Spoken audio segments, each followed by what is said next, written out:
Alhamdulillahilladzi hadana li hadza wa ma kunna linahtadiya laula an hadana Allah. Asyhadu an la ilaha illallah wahdahu la syarika lah. Wa asyhadu anna Muhammadan abduhu wa rasuluh la ilaha illallah. Hadirin rahimahullah.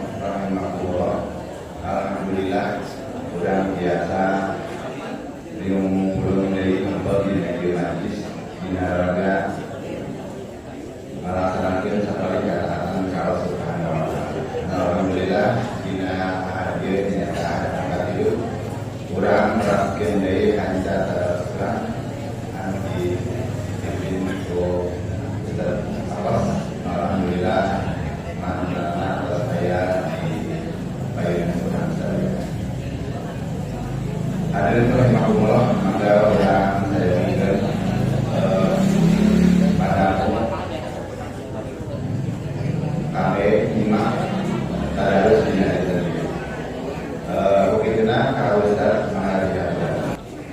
Innal hamdalillah nahmaduhu wa nasta'inuhu wa nastaghfiruh wa na'udzu billahi min shururi anfusina wa sayyiati a'malina may yahdihillahu fa huwal muhtadi wa may yudlil falan tajida lahu waliyyan mursyida.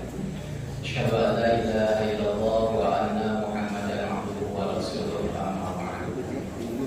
Iman hadirin hadirat yang dimuliakan Allah Subhanahu wa taala, terlebih dahulu saya mohon maaf bahwa pada kajian pagi Ahad ketiga bulan yang ini, bulan sekarang, yang biasanya saya mentadaruskan terjemah ayat-ayat Al-Quran, namun pada hari ini saya bergeser tema dulu sekaitan dengan kita memiliki waktu yang sudah cukup dekat akan datangnya akhir tahun dalam perhitungan kalender Hijriah, yaitu bulan Zulhijjah. Sehingga pada pagi hari ini saya akan sedikit memaparkan apa saja ibadah-ibadah khusus yang ada pada bulan Zulhijjah. Makalahnya sebetulnya sudah saya kirimkan ke TKM, ke Panjang, karena kebetulan saya tidak masuk di grup Al-Munghirah. Makalahnya memang cukup banyak, walaupun pembahasannya belum tentu menyeluruh. Ini ada 10 halaman yang berkaitan dengan ibadah khusus berada di bulan Hijriah. Yang pertama tentu saja yang sudah kita pahami, yang sudah ketahui, yang paling besar, yang paling agung ibadah khusus di bulan Zulhijjah itu adalah ibadah haji. Ya, ibadah haji, walaupun tentu saja pada tahun yang sekarang ada tantangan khusus bagi ikhwan-ikhwan kita yang melaksanakan ibadah haji tahun yang sekarang. Selain sistem regulasi yang berlaku di pemerintah sehingga menyebabkan ada beberapa calon jemaah haji yang seharinya sudah dipastikan berangkat namun farudh. Ini harus disadari yang menyebabkan yang bersangkutan batal berangkat ibadah haji. Ini tentu saja betul-betul menjadi salah satu ujian keikhlasan dan ketaatan bagi kita semua, bukan hanya sekedar calon jamaah haji. Kemudian yang kedua adalah yang berkaitan dengan teknis pelaksanaan ibadah haji di Mekah itu sendiri. Adanya kebijakan-kebijakan yang berkaitan dengan ketidaksempurnaan manasik haji. Misalnya mabit di Muzdalifah, kemudian setelah selesai wukuf bukannya mabit tapi malah dikirim ke hotel. Ini tentu saja kalau secara ukuran nafsu ya ospek hari-hari yang tanpa diberikan amir dari rasa yang tidak pendek senang. Tapi secara akal makanya rawas melek kulem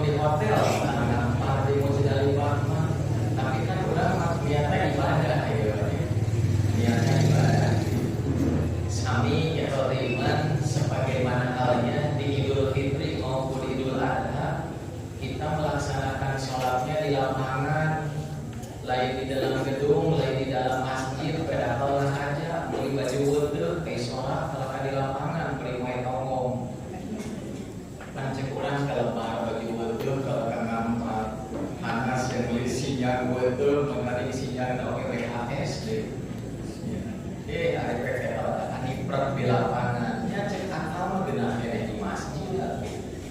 Tetapi karena kita melaksanakan ibadah ini, tantangan-tantangan yang muncul dalam kaitan dengan regulasi kebijakan dari penyelenggara ibadah haji itu sendiri. Nah, sekaitan bab haji saya tidak akan membahas banyak lebar, tetapi inilah mungkin harus kita pahami bersama. Allah sudah mengantisipasi hal itu dengan bahasa ayat bahwa ketika orang ingin melaksanakan ibadah haji, dasari dengan niat karena Allah. A'udzubillahi minasyaitonirrajim. Walillahi 'alan nasi hajjul bait. Setiap manusia jika ingin melaksanakan ibadah haji, dasari dengan niat karena Allah, bukan karena banyak uang. Ya, ketika ibadah haji termaksa yang tiap tahun jika umroh ieu kalau ieu bukan itu adalah, tetapi harus dasarnya karena Allah. Kemudian yang kedua, ibadah khusus yang ada di bulan Dzulhijjah itu adalah saum Arafah. Walaupun tentu saja saum Arafah ini hanya disyariatkan bagi umat Islam yang tidak melaksanakan ibadah haji. Karena bagi jamaah haji tentu saja kita pahami bahwa saum Arafah itu justru jamaah haji melaksanakannya wukuf di Arafah. Sekaitan dengan saum Arafah, ada banyak pendapat. Kalau kita baca misalnya yang sederhana saja di kitab Nailul Autor misalnya, ada beberapa pendapat ulama yang berkaitan dengan saum Arafah. Pertama, ada yang beranggapan bahwa yang disebut saum Arafah itu adalah saum 9 hari dari mulai tanggal 1 sampai tanggal 9 Dzulhijjah. Nah, kalau tahun sekarang tanggal 1 Dzulhijjah ya magic ya. Iya. Magic internet. Karena itu mungkin saja Bapak Ibu akan menyaksikan ada orang yang memulai saum sejak besok hari Senin. Saum Arafah dimulainya tanggal 1. Itu berkaitan dengan salah satu hadis Rasulullah SAW yang menyebutkan bahwa tidak ada hari-hari yang paling dicintai Allah beramal di hari tersebut kecuali beramal di 10 hari pertama bulan Dzulhijjah. Hadisnya sahih, Pak. Tetapi hadis tersebut sebenarnya bukan berkaitan dengan saum, melainkan berkaitan dengan pelaksanaan ibadah haji.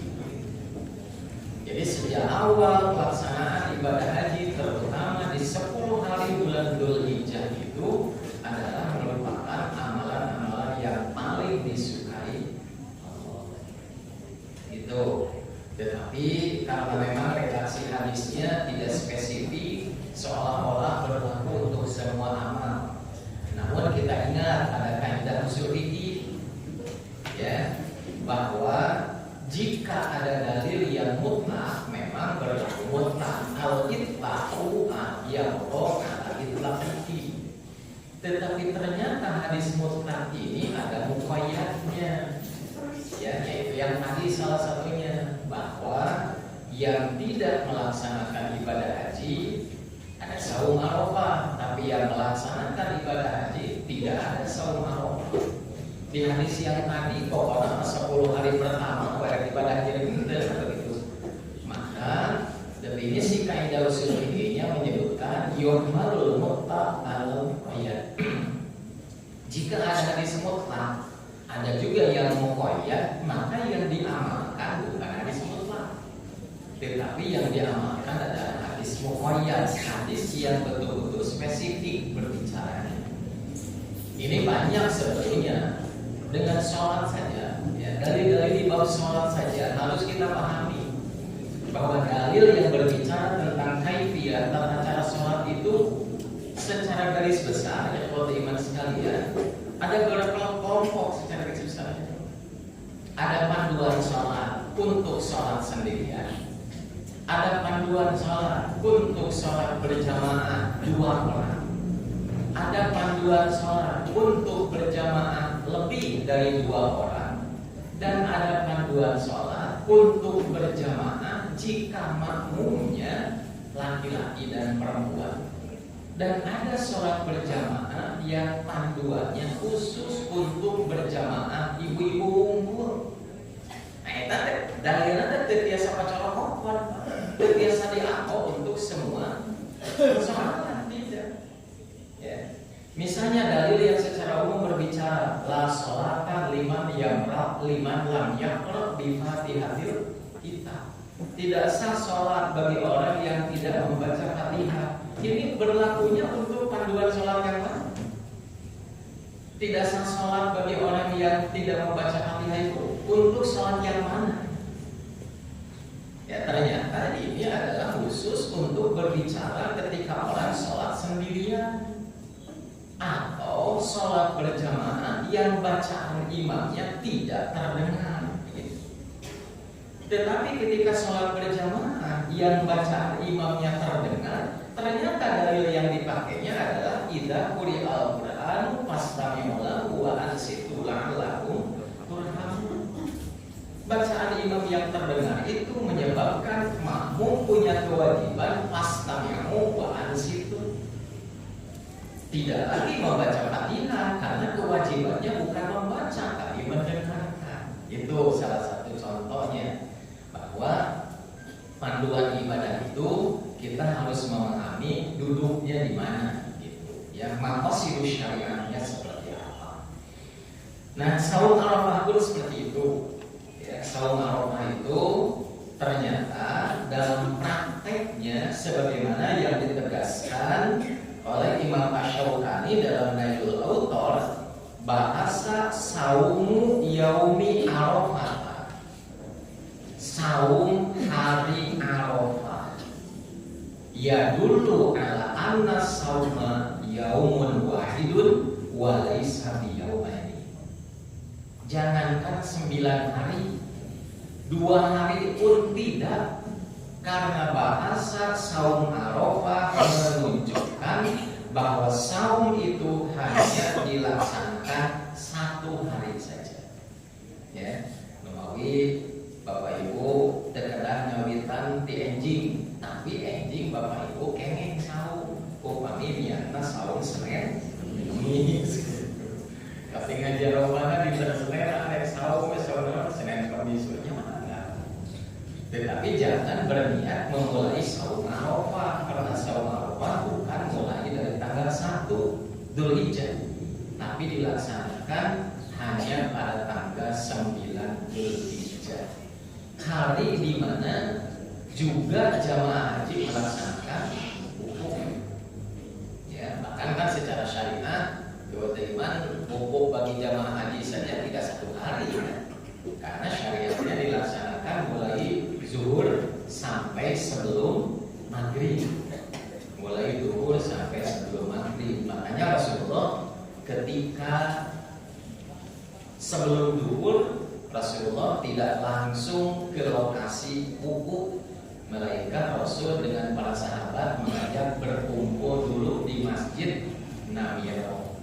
Dulu awalnya Masjid Namirah itu setengah-setengah, sepotong kalabat wilayah Arafah, tapi sebahagian lagi di luar wilayah Arafah. Dulunya seperti itu. Ya, pada zaman Rasulullah.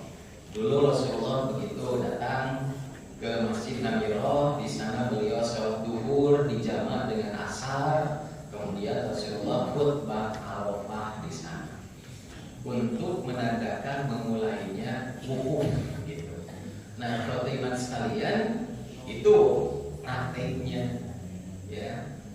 Tetapi dalam pelaksanaan sekarang ini memang ada tantangan-tantangan tersendiri ya. Dan sayangnya ketika Jamiah Persatuan Islam mengajukan berbagai permohonan agar ibadah itu disesuaikan dengan sunnah Rasul, lain panitia di Arab wae nu teu panuju teh, malah kurang lembur oge nganggap versi bawel, loba omong, cerewet, meuni sagala, cenah kitu. Ya. Untungna teh versi biha, tapi yang lain juga. Ya, yang melaksanakan ibadah haji, mohon maaf, pada akhirnya teh asal nepi we ka Mekah. Jeung ibadah nama gitu ya.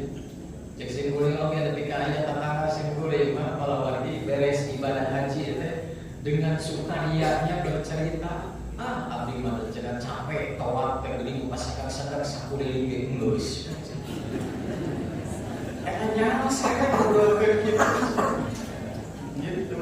Karena itu Allah itu sudah berpesan ya, niat karena Allah. Yang kedua, ambil manasiknya sesuai dari Nabi. Tapi lantaran kurang paham ilmu, dengan santainya, dengan gembiranya bercerita, kalau abdi dulu, yang sakuring ge geus. melempar jumroh juga dikirim-kirim di urang Sunda. Abdi mah cenah pas sedot batu maruragan, maledog teh cenah ku payung we sakali geus. Saya bercerita seperti ini. Nah ini gitu, makanya di persatuan Islam itu diupayakan, walaupun memang ini menjadi tantangan berat. Ya, tantangan berat. Dari Mekah jamaah haji rencananya tahun sekarang itu untuk menuju Arafah itu tidak singgah dulu di Mina, tetapi langsung di lokalisir ke Arafah.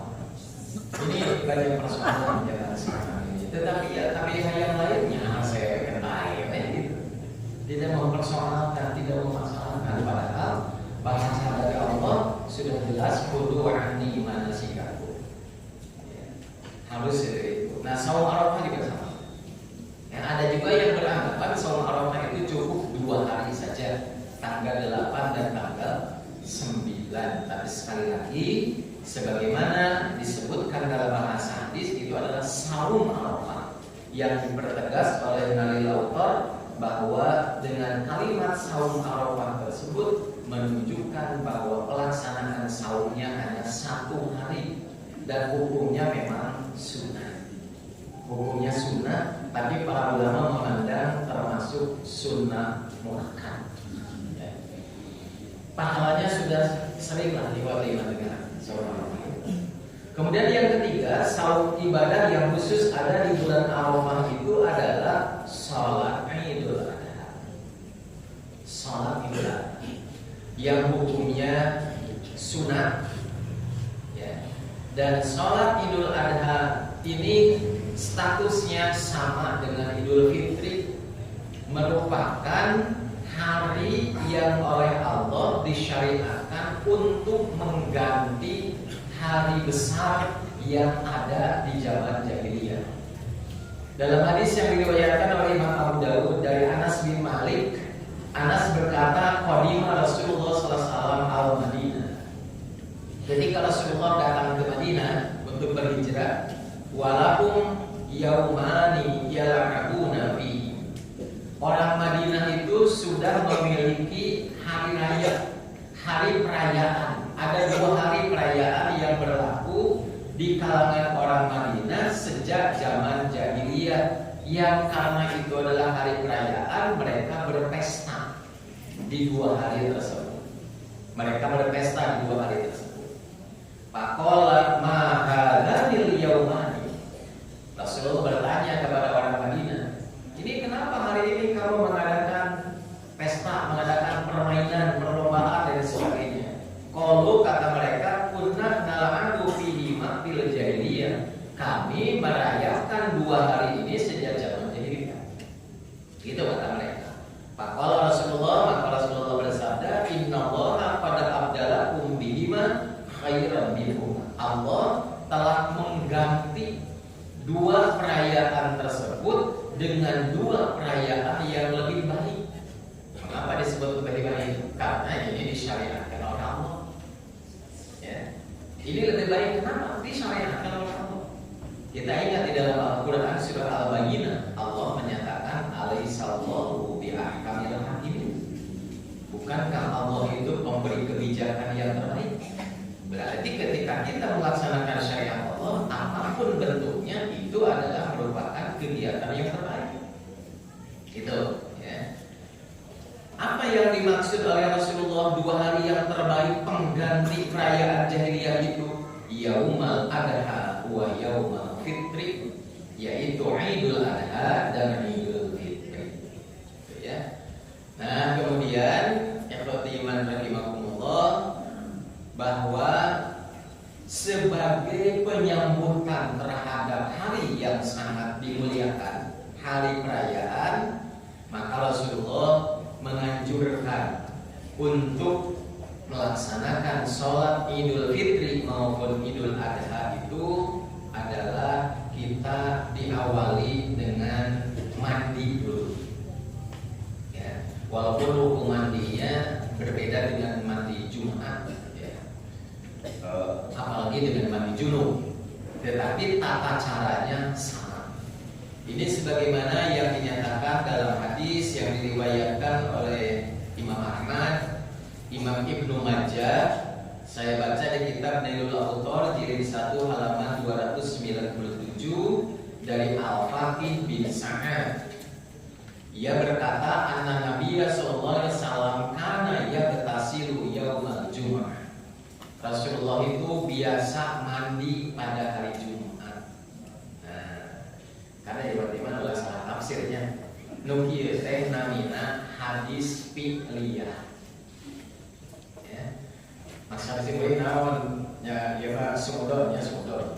Kade pada disebutkeun dina hadis lagi Nabi mah biasa ibad dinten Jumaah, berarti lamun dia lain dinten Jumaah mah salah.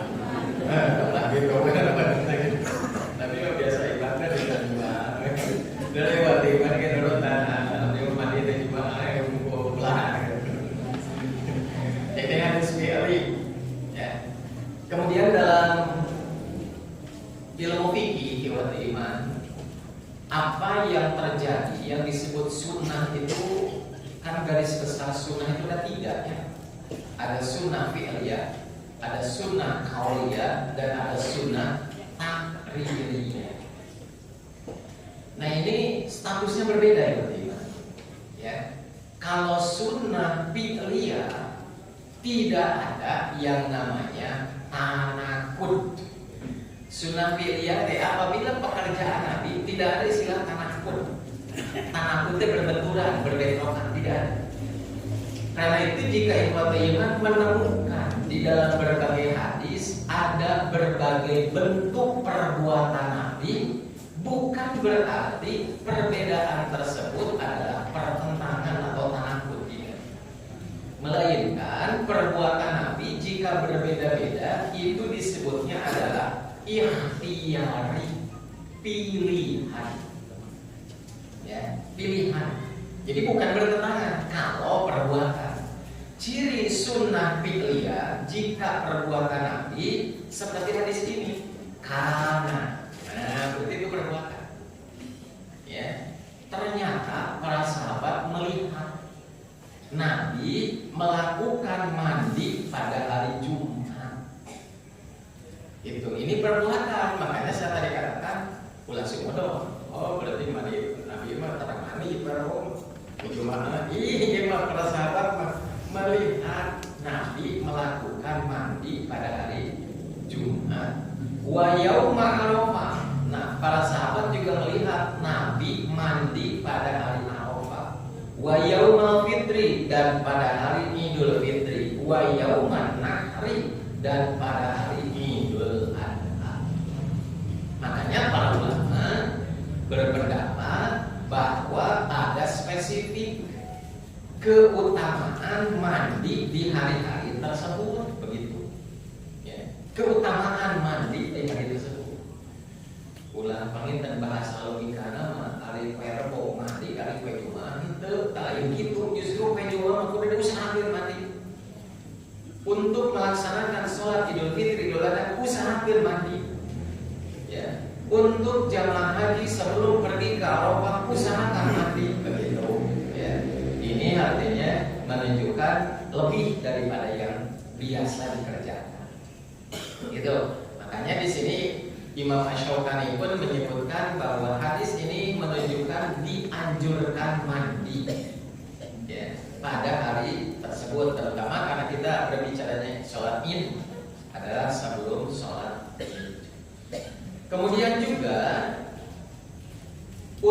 melaksanakan sholat id ini walaupun sholat hari raya, tetapi sholatnya tidak diawali dengan panggilan.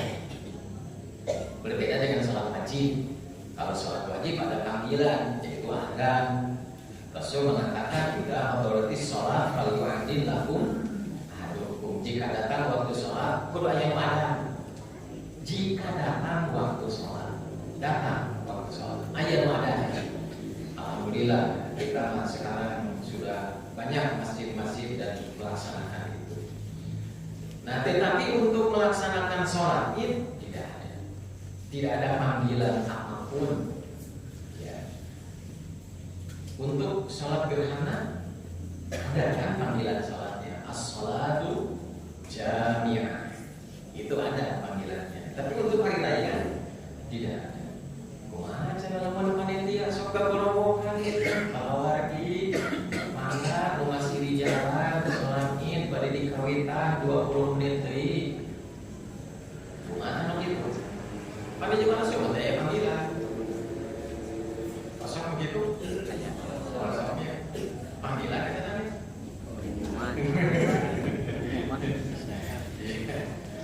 Tiba-tiba dari Allah, makanya di dalil Al-Qur'an ada pembahasan seperti itu, ya. Jika bentuknya hanya menginformasikan dan ada dan tidak adanya tidak berkaitan dengan keabsahan dari sholat id itu sendiri, maka perbuatan tersebut boleh-boleh saja dilaksanakan. Tapi Bapak Ibu, ya, pada ngiringan sholat, untuk ngarep-ngarep panitia kita rewekan wae, tenang we mau kekalapan dan can aya panitia ngerohan. Tong ngarep-ngarep wae digusur atuh. Ya. Biasanya kan dari panitia itu sudah ada kebijakan ya. Mun sholat id mulai jam sekian gitu. Sholat Idul Fitri mulai jam sekian, sholat Idul Adha mulai jam sekian, biasanya sudah ada surat edaran. Walaupun jam tersebut pun itu bukan syariah, artinya sah-sah saja, situasional maksud saya, sah-sah saja. Idul Adha biasanya rata-rata kalau di cabang saya jam 6, ya, di surat edaran itu jam 6 paling siang jam 6.15 sudah mulai. Idul Fitri itu biasanya jam 6.30 sudah mulai. Tapi dalam pelaksanaannya karena ini bukan adalah persyaratan, boleh-boleh saja disesuaikan dengan kesiapan masing-masing penyelenggara sholat id.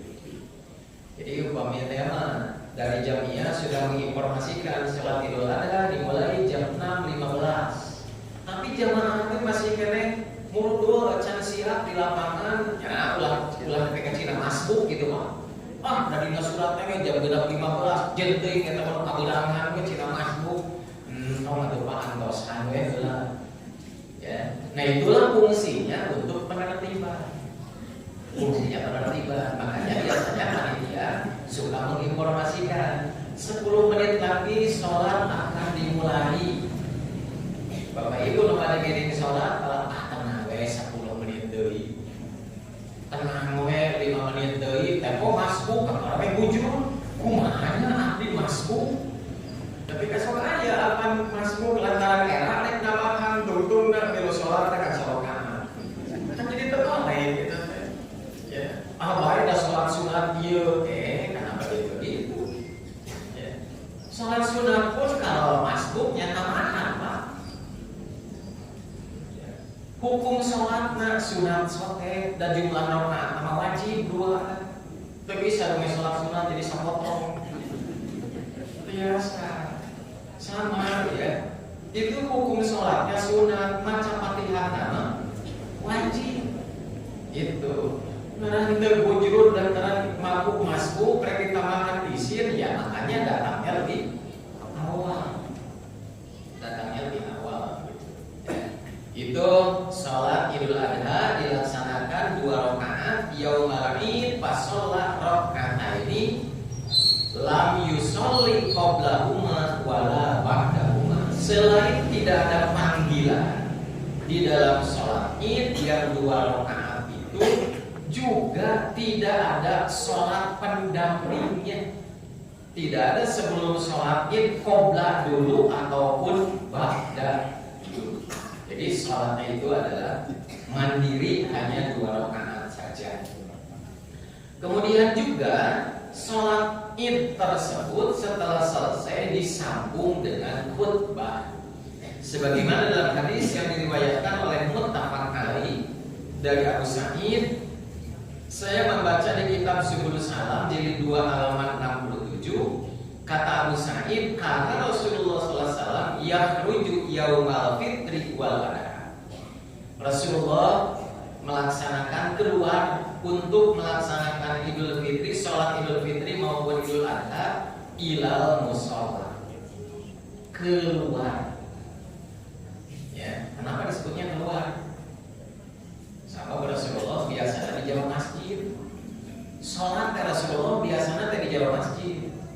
Tapi untuk Idul Fitri dan Idul Adha malah Rasulullah yakhruju, keluar. Ya, maka kalau di jauh masjid sholat Idul Fitri Idul Adha, maka Rasulullah biasa di masjid malah keluar. Kemana keluar nanti?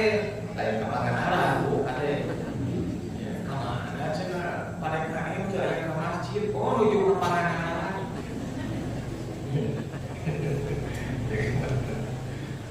Kita nggak ada kayak kemarin sholat ini kulit di pantai kayak baik pak.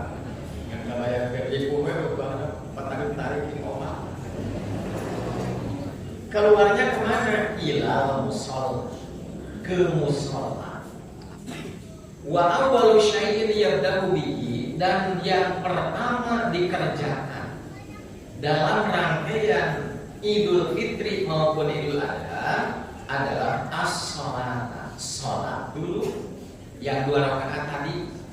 Summa yansarifu, kemudian selesai sholat, payaqumu, Nabi berdiri. Muqabilan nas, menghadap kepada orang-orang, kepada manusia. Nah, yaumil qiyamah diperhatikan. Wan nasu ala suhubihim, sedangkan orang-orang tetap berada dalam barisannya. Jadi kade pak ibu upami ngiring sholat id bari Idul Fitri Idul Adha, beres sholat tema ulang waktu udun, tertib dulu dengan barisan. Ya, seperti melaksanakan Jumat kan bapak kita ada mungkin khutbah bari udun. Ada di Idul Fitri pas sholatnya. Jadi itu tapi nama di parawan. Jangan nanti mau lain insyaallah. Tertib saja dalam barisan. Ibu oke orang akan ngarumpi bu, gesalat dari ibu. Tapi banyak lontong jangan sakit. Kalau teman-teman sudah lontong aku. Perhatikan dulu khutbah idnya. Wan nasu ala suhubihim, orang-orang masih tetap tertib dalam barisannya. Untuk apa Nabi berdiri menghadap ke orang-orang itu? Faya'izu, lalu Nabi memberikan nasihat kepada mereka. Inilah yang disebut dengan khutbah id. Berarti hari khutbah teh naon eta? Khutbah teh an-nasihat. Khutbah itu adalah nasihat. Upami bapak ibu nak kalau ngarumpi, maka usi nasihat nama apa nami? Dan fokus nyesek, aduh makanya ini hanya kalau cerdas mau kopi. Malah ayah culur si bapak pegang aja, pak jangan tahu templan atau terus salitnya dengan tadi pak terbatalnya tatos sholat nama ngancing aku gitu. Ya orang terperayaan beribadah gitu. Nah itu diantaranya. Panitia udah masjid kurban tapi apa ya kurban apa orang yang buru-buru kasih bedor itulah penyaset ya kasih bedor kan kadang-kadang kemari lah bagi sahur bagi kata sana dan maghrib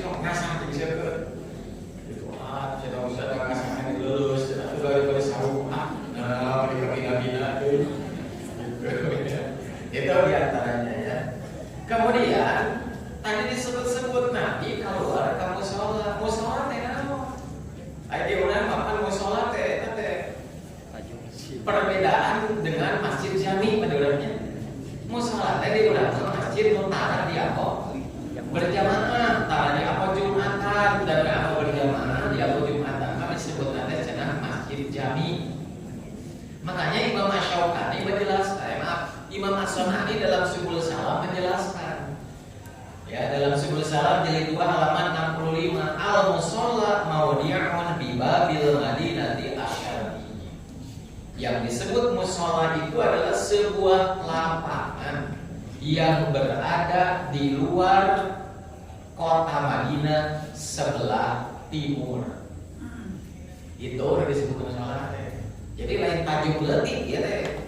Musalla teh lapangan. Makanya di berbagai riwayat yang lain sebagaimana diungkapkan oleh Nailul Autar, yang disebut musalla itu adalah al-jabanatu, lapangan. Ya, makanya yang tadi saya sampaikan, geus we Pak. Entong lebar ku si janggut teu. Ya, ketika sholat Id mah di lapangan we. Lain teu boga masjid nu gede. Najan ditakdirkeun Bapak Ibu punya masjid yang sangat besar, ya gunakan dulu lapangan. Itu. Ya. Makanya Bapak Ibu juga yang biasa di jamaah sini jamaah pemekaran kan biasa di sana bari di dieu maka apa halaman pesantren maka ya. Cenah udah usum hujan mah kahujanan nya ada hujan mah Pak tong hujanan nyiuman ka mana nyiumanna aya masjid ka masjid di dieu mah aya di dieu tarawih gitu nya nyiuman ada hujan mah hujanan gitu. Makanya para ulama memandang hadis dari Abu Hurairah yang diriwayatkan oleh Imam Abu Dawud dalam Sunan Abu Dawud jilid 1 halaman 273 yang menyatakan Nabi pernah sholat Id ketika hujan itu di masjid. Hadis eta mah wujuduhu adami aya jeung teu aya ge teu penting gitu. Kenapa dipandang teu penting? Ya, lantaran kali hujannya ulah mau hujanan. Prinsip Islam itu tidak mempersulit. Ad-dinu yusrun, agama itu mudah. Ya, walaupun yang paling utama karena memang hadis tersebut juga adalah dhaif yang menyatakan Nabi pernah sholatnya di masjid itu hadisnya dhaif. Kenapa dhaif? Ada seorang rawi majhul yang bernama Isa bin Abdul A'la bin Abi Parwah dalam sanad hadis tersebut, ya, di mana Imam Az-Zahabi di dalam Mizanul I'tidal beliau mengatakan bahwa rawi tersebut tidak dikenal. Rawi tersebut tidak dikenal. Kemudian juga ada ulama yang menyatakan termasuk Imam Az-Zahabi sendiri bahwa hadis tersebut termasuk hadis munkar. Kenapa disebut hadis munkar? Karena hadis ini bertentangan dengan riwayat yang disahih yang menyatakan Nabi yang menuju hilal musholla. Tapi hadis ini menyatakan di masjid. Ini kan dua riwayat yang bertentangan. Tadi saya katakan perbuatan Nabi jika bertentangan itu memang bukan ta'aqqud, tetapi pilihan. Tapi jadi persoalannya adalah selain hadis ini bertentangan yang sahih, karena hadisnya dhaif. Kalau hadisnya sama-sama sahih berarti pilihan. Tapi kalau yang satu sahih yang satu dhaif, maka disebutnya munkar. Lain pilihan ada nama tinggalkan. Ya, itu. Kalau pilihan itu memang dua-duanya sahih. Berbeda isinya tapi sama-sama sahih, pilihan ya. Kalau merupakan perbuatan Nabi. Seperti bacaan sholat tanpa variasi ya. Bacaan sholat itu variasi. Misalnya di bacaan ruku itu kan variasi. Dan yang sahihnya merupakan pilihan. Yang dhaifnya tinggalkan. Misalnya di bacaan ruku kan yang biasa kita baca ada subhana rabbiyal di ruku itu, atau juga subhana Allahumma rabbana wa bihamdika Allahumma ighfirli. Mana tak pilih? Atau Nabi juga mau pakai subuhun kudusun rabbul malaikati war ruhi. Mana apa? Sahih kan? Atau Nabi pada Allahumma laka raka'tu wa bika aslamtu wa ilaika anabtu akhirli ma qaddamtu wa ma akhartu wa ma asrartu wa ma a'lantu. Masuk mana mereka? Nada guna ya, sebab hadisnya sahih. Kemana ya dalam pilihan hari eta cenah subhanallahil azim wa bihamdihi. Ada disadoi berarti eta mah lain pilihan, eta mah tinggal teh. Tapi yang itu mah ya. Bangkit dari ruku, sami Allahu liman hamidah. Ini banyak pilihan jawabannya. Bisa Robbana lakal hamdu, bisa Robbana walakal hamdu, beda sedetik kan wa unggul.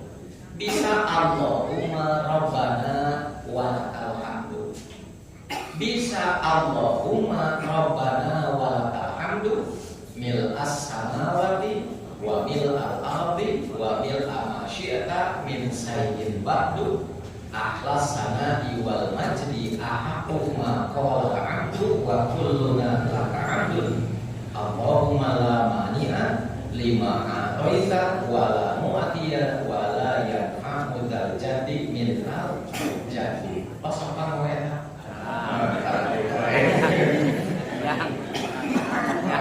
Jadi mereka nanya ke dalam itu apa?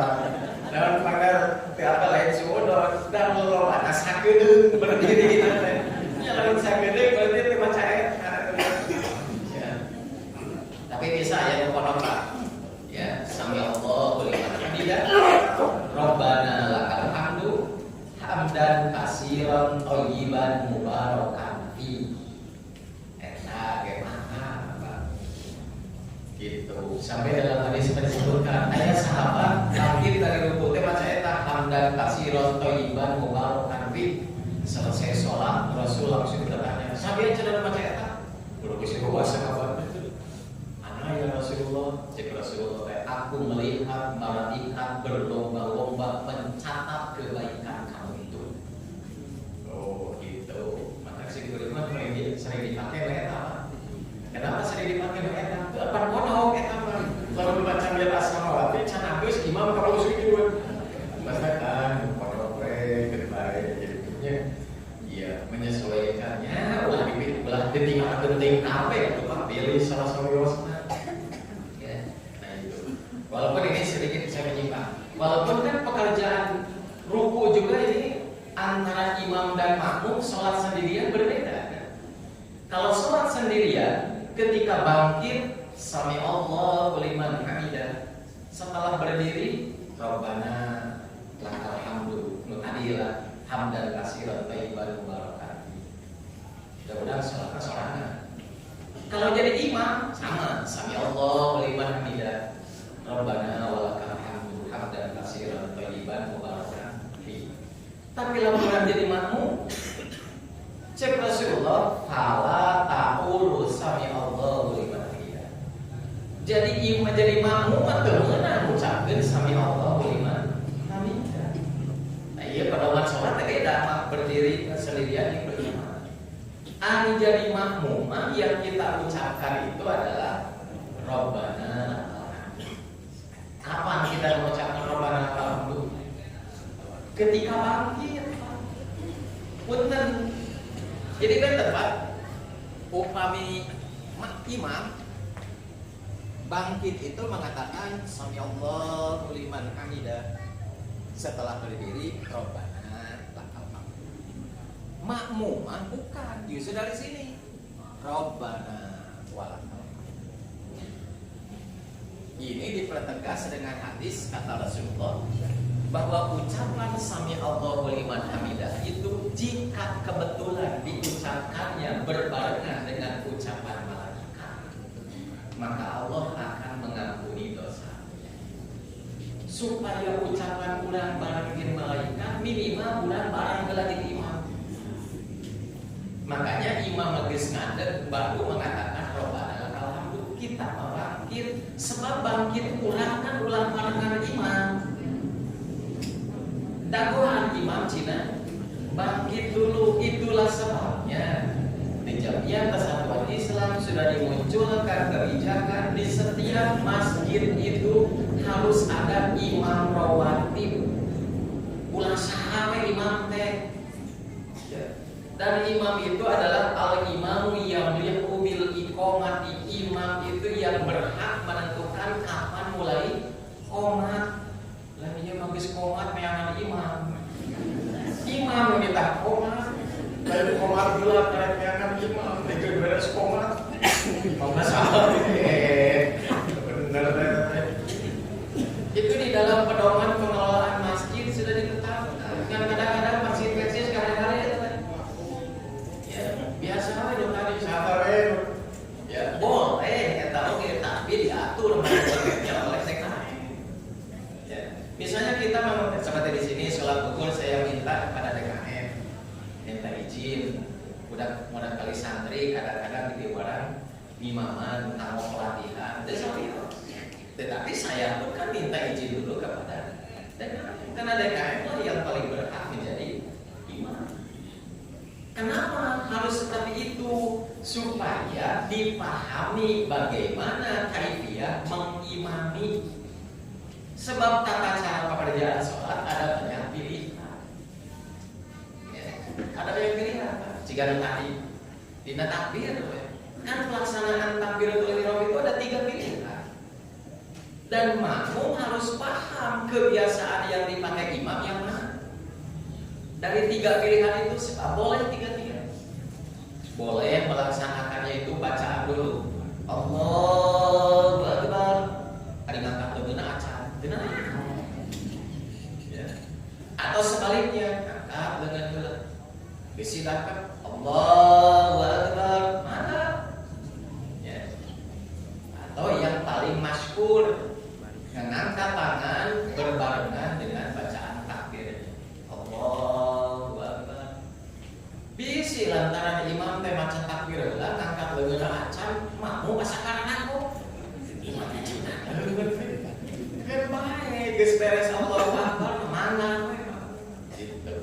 Tapi pekerjaan imam itu termasuk gitu. Bangkit dari sujud, imam teh takbir ulah sujud teh cancengkap. Harus makmum cengkap, imam nawengken. Nah, untuk menghindari ketidaknyamanan itu, makanya Rasulullah menganjurkan, menetapkan, membuat kebijakan di jamiah persis juga mengikuti agar di setiap masjid berjamaah itu ada imam rawatib. Ya, ada imam rawatib. Nah, untuk itu, imam teh ternyata Allahu Akbar bari nawengken, makmum geus cengkap, imam nawengken. Jadi waktu kanan dari sini dulu cengkak imam lagi. Jadi tidak benar sholatnya. Masa yang tadi bangkit dari rukuk dan sebagainya. Ya. Walaupun kalau Allah yarham al-Ustaz Kyai Muhammad Romli dari 3 pilihan itu beliau lebih menganjurkan yang bareng. Ya, baik bangkit sami Allahu liman hamidah. Ketika mau sujud juga sambil turun Allahu Akbar bangkit dari sujud juga sama yang berbarengan. Kenapa? Pertama dari segi periwayatan kata beliau ini lebih kuat. Yang lain juga sahih, maka boleh dilaksanakan. Tapi ini lebih kuat. Yang kedua ini lebih memudahkan dalam sholat berjamaah. Mau kabuktian tadi kan supaya makmum tidak mau rusuh. Imam teh balik ke Allahu Akbar bari sujud kene makmumna geus jual sujud dari gitu dari imam cakap. Makanya kalau saya dulu saya masih ingat beberapa kali beliau dalam membimbing kaifiyah sholat menyatakan yang berbarengan itu sebaiknya lebih diutamakan. Ya. Nah itu hewan iman sekalian. Ya jadi kembali kepada yang tadi Rasulullah ketika hujan pernah katanya dalam hadis itu pernah sholat id di masjid. Hadisnya dohim. Tetapi kalaupun kita mengalami sholat id kehujanan, tidak hujanan, nyuhan ya Pak. Ya. Mau hujan teh, nya hujanan naik cumcelak tilu siki matunya saya pakai lain. Ulang kali buat nah beneran imam terus sulit di alam tadi hujan tong lihat deui sholat di mana teh. Buru-buru we gimana? Itu ulang yo mah yo kulit teh mau baca teh filah dan yang penting ada mau ilmu, ada memberikan nasihat kepada jamaah. Kemudian yang keempat, nanti jam 7 belum bisa ini nggak bisa tutup makalah harus dibagi. Ada takbiran. Nah ini juga harus diingat bahwa takbiran di Idul Adha berbeda dengan Idul Fitri. takbiran Idul Adha itu dilaksanakan 5 hari 4 hari. Ya, 5 hari takbiran itu. Innahu min subhi yaumi Arafah ila asyri ayyamin asri. Mulai dari subuh pada tanggal 9 Dzulhijjah sampai asar pada tanggal 13 Dzulhijjah. Itu adalah waktu untuk melaksanakan takbiran. Di beberapa hari Idul Fitri rame tapi kapawe kumpul dengan takbiran Idul Adha dibeli. Padahal Idul Fitri Imam Asy-Syafi'i itu menegaskan takbiran di Idul Fitri hanya ada sejak Bapak Ibu keluar rumah sampai memulai sholat Id. Itu di Idul Fitri. Maka Bapak rugi lamun sholat Idul Fitri di buruhan Bapak. Kira takbiran kalau ada yang bilang, kok mau ngajak ada harga imam imam kesengajak ngajak sholat, karena bapak kalau ada di bumi atau takbiran, memang debata sholatnya ada masalah, ada takbiran, ada sunnah ya oke. Tapi kan Rasulullah Allah menganjurkan agar di hari kita tersebut adalah mengingat Allah dan memperbanyak takbir gitu. Ya. Tapi di Idul Fitri memang batasannya begitu. Sejak mulai, makanya saya menganjurkan walaupun anjuran saya cari ganggu saya menganjurkan di cabang itu, tapi nanti ketika kita jalan kaki dari rumah menuju mushola takbiran, lain kewe di lapang, mereka takbiran di jalan masuk, ya, gitu. Makanya jemaah itu yang di cabang Mutawaringin kan melaksanakan sholat idnya di Jalan Arafah. Sebetulnya memang peluangnya terbuka itu. Di lembur dari ngabring jam saja Bapak ke Jalan Arafah balik takbiran itu hebat begitu. Ya. Sesuai dengan apa yang dilakukan oleh para sahabat. Yang dilakukan para sahabat dengan Rasulullah keluar rumah ngabring menuju mushola itu sambil takbiran. Singkulingnya kadang-kadang dalam takbiran di motor pada sholatnya Pak sampai mereka. Karena dia itu mau kalimat, jalan pakai bela Jumat, itu paling cager gitu. Akhir baik, sambil dia berkata Allah, nanti berburokan, gitu. Ada lain kampanye dia ibadah gitu. Ada takbiran 5 hari itu di sholat itu. Gitu. Ya, kemudian yang kelimanya ada kurban. Ya, ini yang kita saya perjelas bahwa dalam berkurban itu pertama, ya. Kita berkurban itu mengikuti sunnah Nabi Ibrahim. Jadi kurban Nabi Ibrahim lain lantaran bawa duit, lain lantaran ayah kahaya. Yang biasanya di orang kalau menjelma kurban ayah kahaya memang harga jadi pikiran. Kalau orang lain di saat 7.000-an ayah wanita biasanya 25.000. Karena harapan juri kawan. Ingat kita kurbannya lain sewa, lain tumal, tapi kurbannya Nabi Ibrahim. Apa nanya tadi Pak? Wani menciri sapi kus orang yang oke dan terbagian fondasi nyian pabrik. Nah, ini kurban itu memang kudu tujuannya sapi. Tapi kalau buat tujuan itu mulus kurban itu. Entah, Pak, ada kenangan menjadi sapi kulimahan oke. Maka sing berima kita ada saham kurban terkurang saham kurban. Tapi buat batas minimal dan batas maksimal itu. Centekan kalau kita memang tahun ayat nama saham kurban mulai dari 3 juta sampai 10 juta. Nah, gitu. Akan berikan ayat negatif 10 juta, Bapak di luar kami cukup memiliki sapi. Berkurang ada tujuan gitu.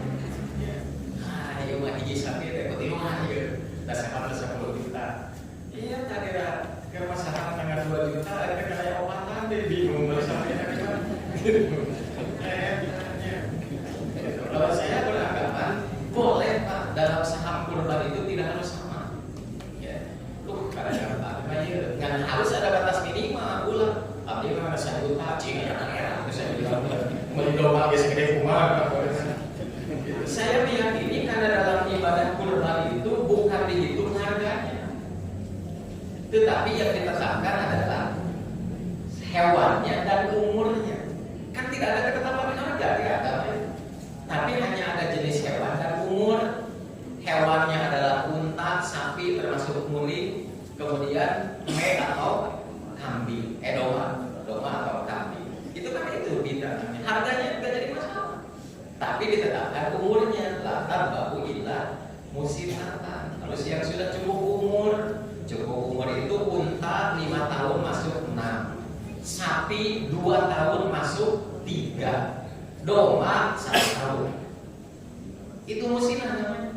Tak pernah ayah sahabat Nabi lantaran hayang buru-buru dahar.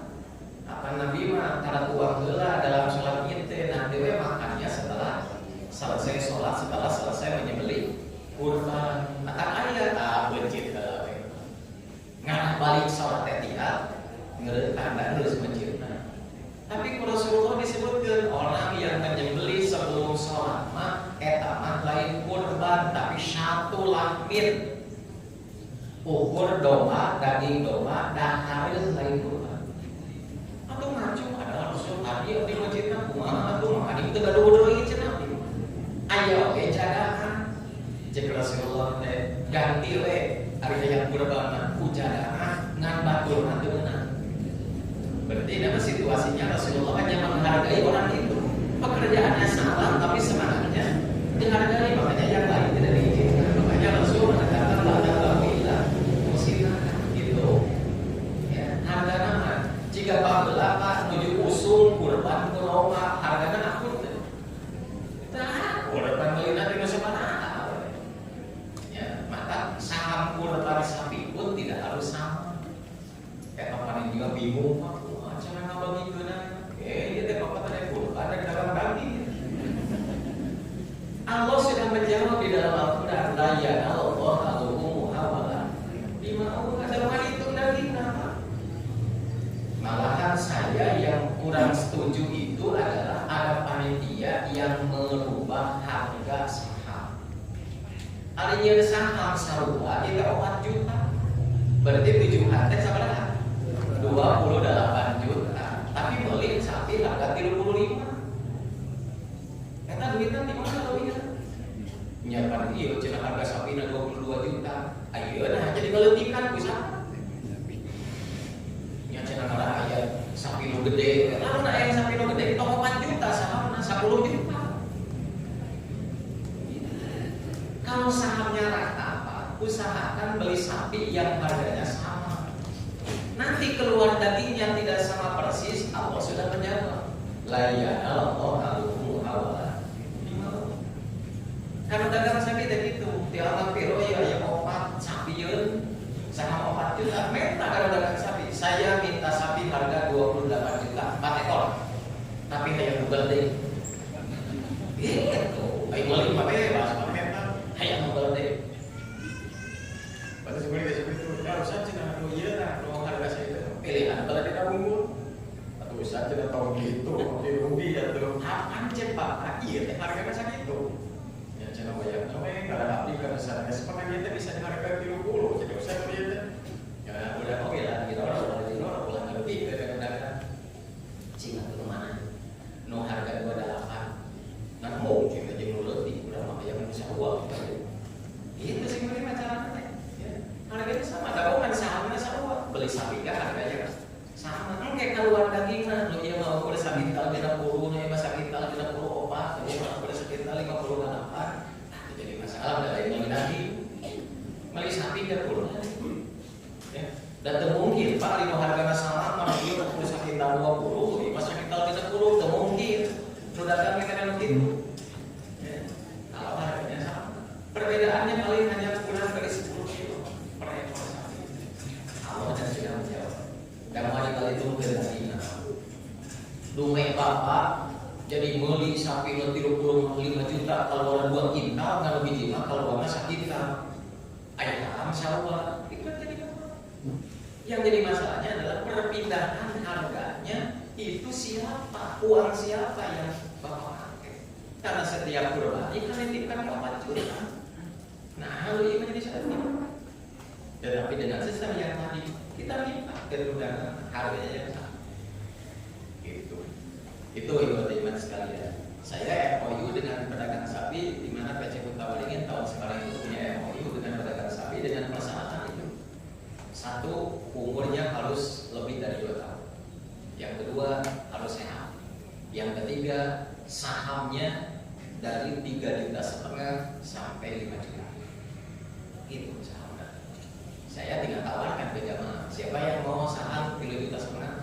Ayah, ya Pak. Saya kalau yang 3,5 juta mau udah itu sampai lagi mana? Letih lah yang mau gede waktu pilih 5 juta. Nah, saya harus jadi 5 juta. Salah cenah mereka 4 juta ke juta.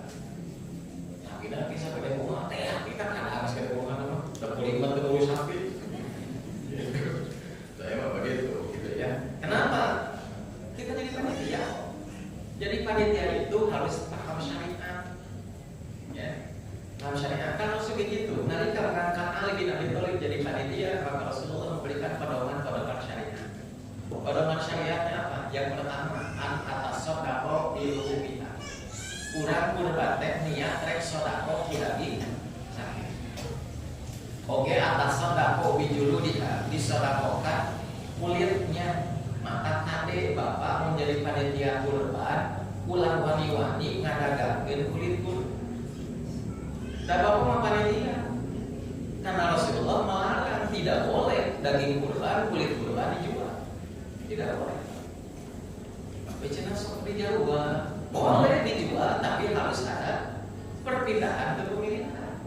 Kumaha perpindahan kepemilikan bapak jadi panitia kurban? Setiap jalmi nu daftar pada ngirim kurban ka bapak, langsung taroskeun kulitna rek di ka mana? Itu. Sebab setiap kurban punya hak kulit. Taroskeun. Ya kulitna rek di ka mana? Mana we atur ku panitia. Nah, kalau sejak daftar sudah ada atur ku panitia, kadang panitia bisa membuat kebijakan. Dan yang panitia jual itu bukan kulit kurban, tapi kulit sodako dari para kurban. Mana nggak sih sodako karena di kadang-kadang teh? Tapi kalau dari kadang-kadang teh ditanya ke dalam kulitnya, panitia ujung-ujungnya jual kulit, itu kulit kurban dan tidak boleh dijual. Kan tidak ada transaksi. Harus ditransaksikan dulu, ya kulit. Termasuk ketika panitia dalam bekerja sok ngagaroreng daging, itu yang digoreng daging siapa? Daging siapa digoreng? Nya cenah dia mah daging geuneuh, nya daging geuneuh, mata kalau ditanya itu digoreng daging siapa? Ya. Makanya kalau saya melatihnya itu sama yang daftar kurban kita sepakati. Oke, kurban ini mau dikasih berapa kilo? Oh, para kurban ini kayak pasien 3 kilo sewa. Entah 3 kilo setengah ya Pak. Nu satengahna campur ke panitia. Jadi daging digoreng daging siapa? Daging sodako di kurban ini misalnya. Aman Pak transaksi. Dan transaksi itu harus ada akad itu harus ada ikrar. Cek sing bener gaji kan ibu kawan mereka barang beli datang kawan kabentar we ieu teh ngomong 10 tahun yang mana datang. Dan akan kalau udah ada transaksi mah udah ada ikrar, udah ada kenyataan. Dan jangan lupa katanya 2 tahun udah baru mari datang yang kemana itu ngomong. Tadi sami selamatkan ibadah kita, selamatkan apa yang kita makan. Ya, tenda anu kurban. Setengah kilo atau kilo sewa 2 kilo setengah nanti kita kurban ini setengah goreng. Aman Pak. Jadi nanti mana tanya wes sanggup. Itu tong salah teh menta teh kurban ya karunya. Nah itu Pak. Jadi pekerjaan selesai. Dan dia kulitnya mau nanti dipangjualkan ke panitia para saudara-saudara tadi, makanya tanya dulu dia kulit ketika mana ke? Nah, saudara mau ke cenah, tadi mah bersih aku. Tidak naon tapi panitia teh kulit gede, bikin, dan cek kurban dia bikin bersih aku. Mana nanti mas buat ngomong. Kira-kira jadi mana? Tadi boleh solusinya dipangjualkan ke panitia, duitnya dibikin karena dimasuk kurbani bersama ya saudara. Sebab Rasul menyebut sodakota, ya itu ya sebab kurban kita dalam kurban Ibrahim lain lantaran lupa duit kurban teh, tapi lantaran pasol lil rabbika wanhar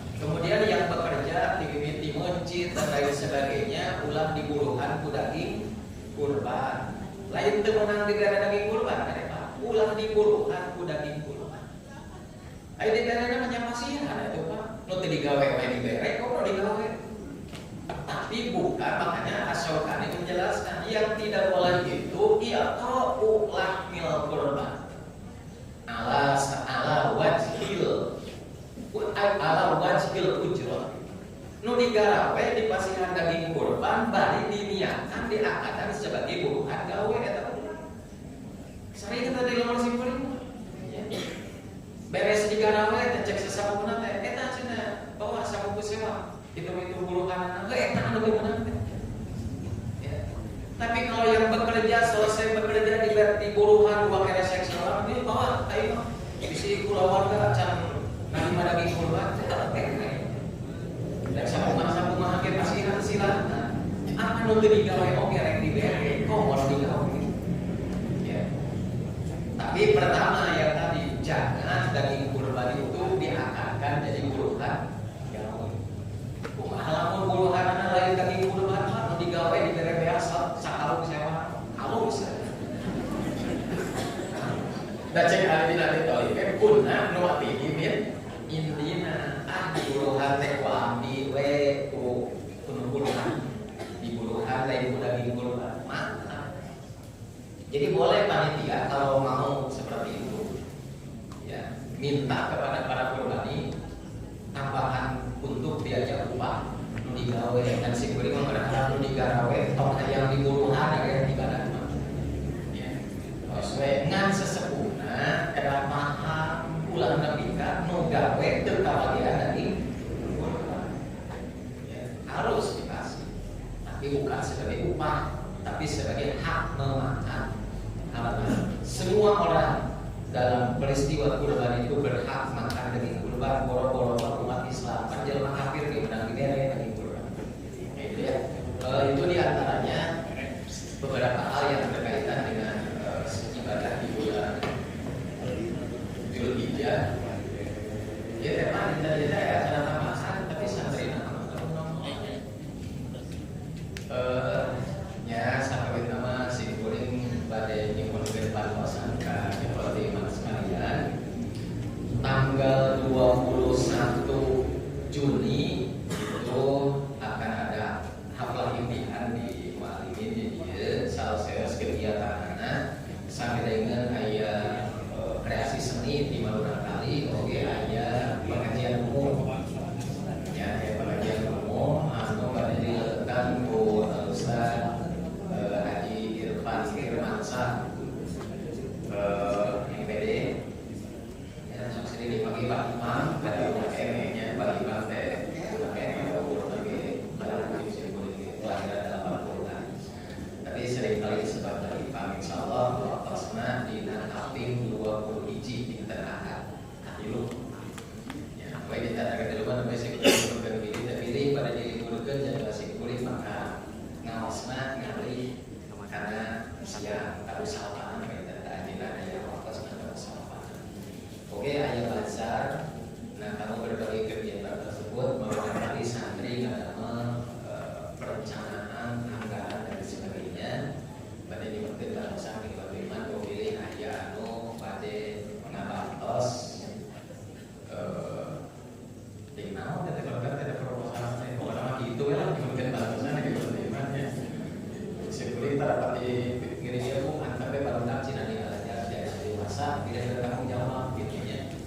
Ulah bantos nanti kalau iman ukur dipakai nasi padang ulah itu harus dipakai di dalam keadaan kegiatan. Oke lu kan nama kita ayah orang biasa ada kita ya.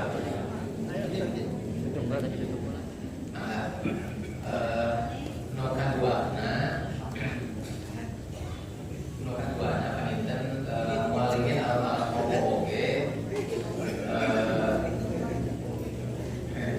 Musa jalani mana yang lainnya yang kedua mualingin al-ma'al juga sudah membuka pendaftaran santri baru dibuka sampai bulan Juli tanggal 3 kalau tidak salah. Maka Bapak Ibu menggali kurang kali tos tamat di Samaria akan ditamat di SMP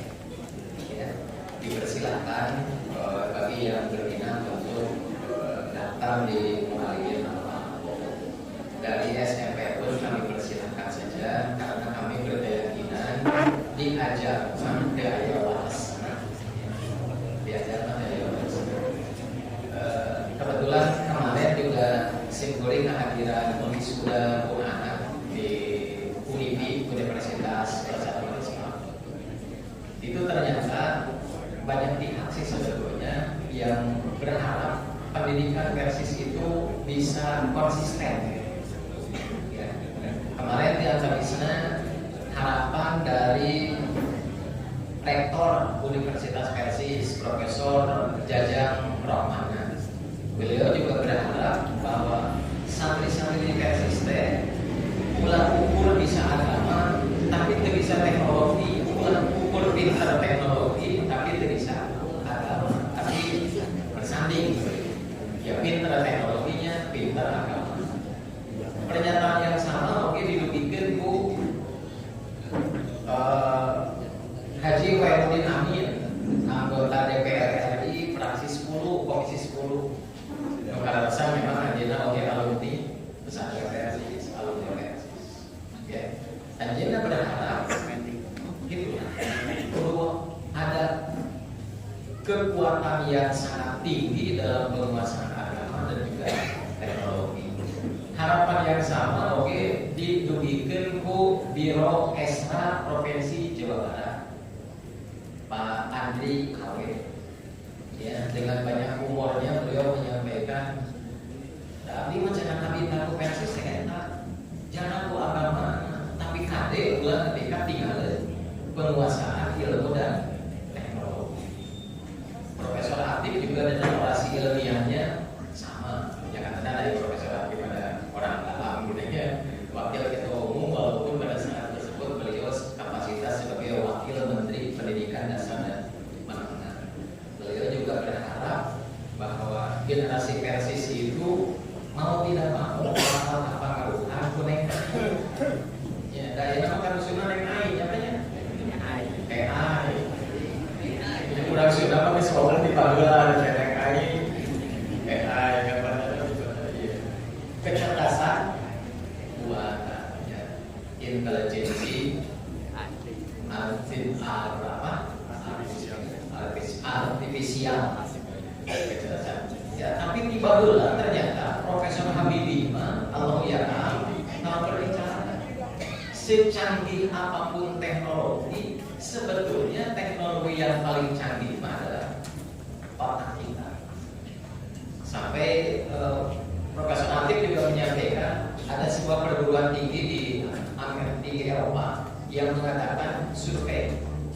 3 kelompok mahasiswa disuruh membuat karya tulis dengan 3 cara.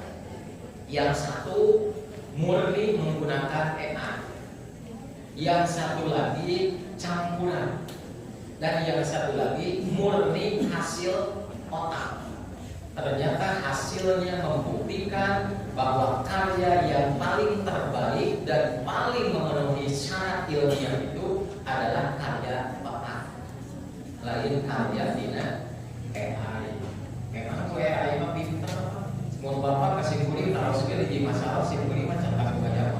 Tapi kada soal bapak harus kenapa mereka AI. Dalam hitungan kurang dari 1 menit ngebulus jawaban. Wah. Tapi cek Profesor Habibie ya, tetap no paling utama adalah hasil analisa otak. Ya. Soksana sih boleh berat Pak. Ngalati barudak toyo agak bisa teknologi bisa malahan sih boleh kita apalagi kita wajib lagi memfasilitasi barudak. Insya Allah apalagi kita aja kayak lagi saya rasa lagi. Jadi kita tek lain. Datu kudu lecture di alamat tuh kudu nyemet pelakor kuliah. Tapi unsur budayanya tetap saya perlihatkan. Barudak dipangmelikan kusim kulit parabot degung, lain yang degung kesirah. Tapi itu karena ternyata ada banyak penelitian. Jadi dalam Jalmi tidak diberi sentuhan seni, rata-rata Jalmi punya karakter sampai keras.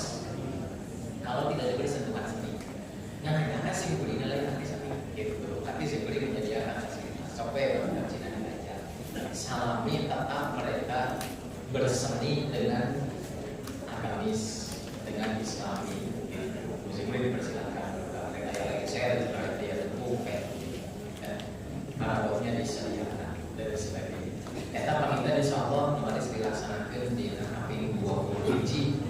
Melihat baca nama di KPI 20 insya Allah sangat apalagi di KPI 20 hiji. Salah tadi acara apa yang dilihat saya dengan ayat pembagian awal sebagai ayat pengalaman umum anu dilaksanakan di kira laku KPI kita bersama hiji-hiji.